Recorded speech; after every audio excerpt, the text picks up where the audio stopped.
tembere ya Mwari ine runyararo, tembere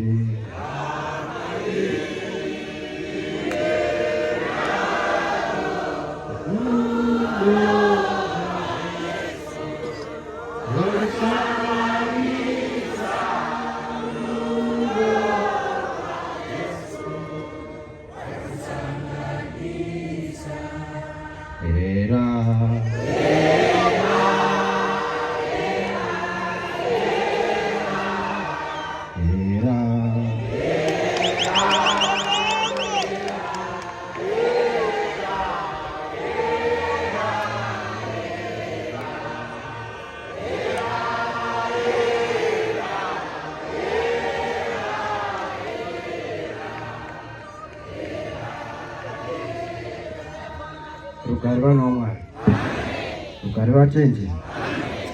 Tinoda kutendawo Mwari waDhavhidhi, Mwari waSamueri, Mwari waAndiriasi, wadai kutidzosera mufaro mumusha muno nekuda kwokurasikirwa kwatakanga takaitwa nemutungamiriri wedu Rugare. Zvokwadi nguva ndo ingaita shoma bama, asi ndazwa muchiti ndiparidza, handisi? Ndimba kuti temberi yaMwari ine chini? Ine runyararo.